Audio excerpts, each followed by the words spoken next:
From Outpost Gray and Grant Thornton Public Sector, we provide you the Cyber-Fed News Roundup, tech news that matters. Hello and happy Friday, August 12th, 2022. I'm your host, Jack Scott, and today I am bringing you the Cyber-Fed News Roundup for the week of August 8th. Let's jump into it. As the demand for cybersecurity practitioners grow, Congress is looking at veterans to fill the gaps. A new federal grant will help train veterans and their families in cybersecurity. This was part of an initiative by the government to help fill the gap within cyber roles. There are more than 2,000 unfilled cyber positions in Maryland alone, and the risk of cyber attacks are not going away.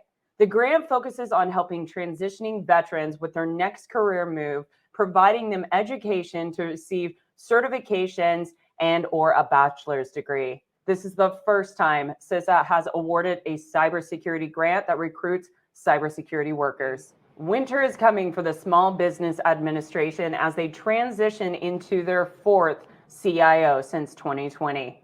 Keith Bluestein was relieved of duty in January of this year. Mr. Bluestein stated on his GoFundMe page that he was wrongly accused and not provided due justice.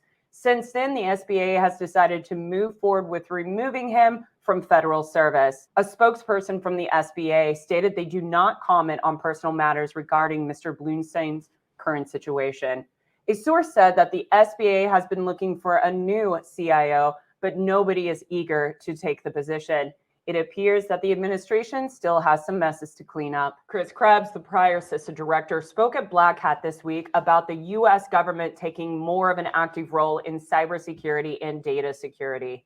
On Wednesday the 10th, Krebs was not shy about his thoughts on how the U.S. federal government should become more proactive in mitigating and thwarting cyber attacks. One of Chris's suggestions included the government establishing a U.S. digital agency that draws in organizations like CISA, National Telecommunication, and other federal agencies to focus on empowering better digital risk management services. He was concerned that the federal government was not focusing enough on cyber risk or having enough oversight in the House and Senate.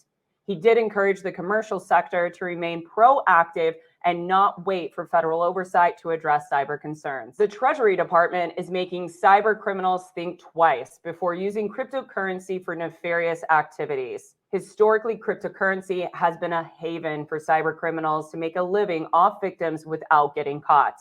The Treasury Department is stepping up and placing sanctions on digital currency mixers. Currency mixers have been known as a money laundering tool used by threat actors to move digital currencies between other currencies, making it difficult to track. On Monday, the Treasury Department set sanctions on Tornado Cash, founded in 2019 and has laundered over $7 billion in virtual currencies, including $455 million stolen by the North Korean hacking organization, the Lazarus Group. All property and interests of Tornado Cash residing in the U.S. or in possessions by U.S. citizens are now blocked and have to report to the OFAC. These sanctions are the latest actions being taken by the federal government in an attempt to regulate the volatile digital currency markets. Louisiana has a new cyber sheriff in town called the Federal Bureau of Investigations. The New Orleans FBI launched a cybersecurity training initiative focused on training private sector businesses and organizations on cyber risk. Louisiana has refineries on SCADA systems, various small businesses, and world-renowned universities and colleges, making them a perfect target for threat actors.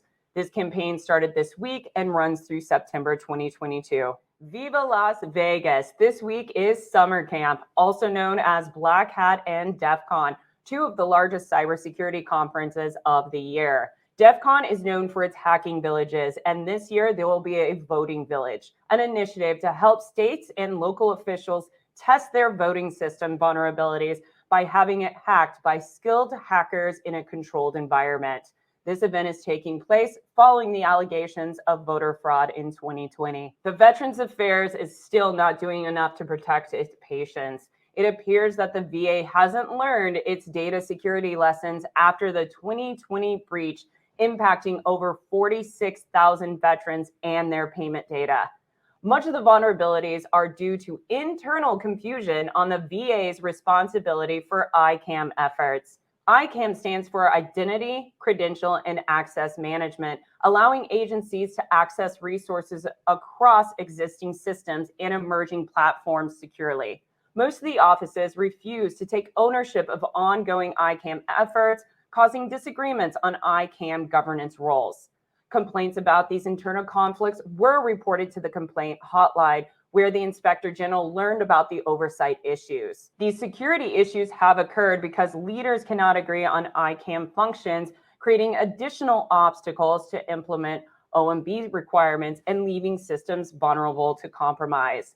The VA agreed with the recent IG report and responded with a corrective action plan to rectify these issues. That concludes your Cyber-Fed News Roundup for the week of August 8th. I hope you enjoyed the show. Make sure that you like, subscribe, and share this out with others. I look forward to seeing you all next week.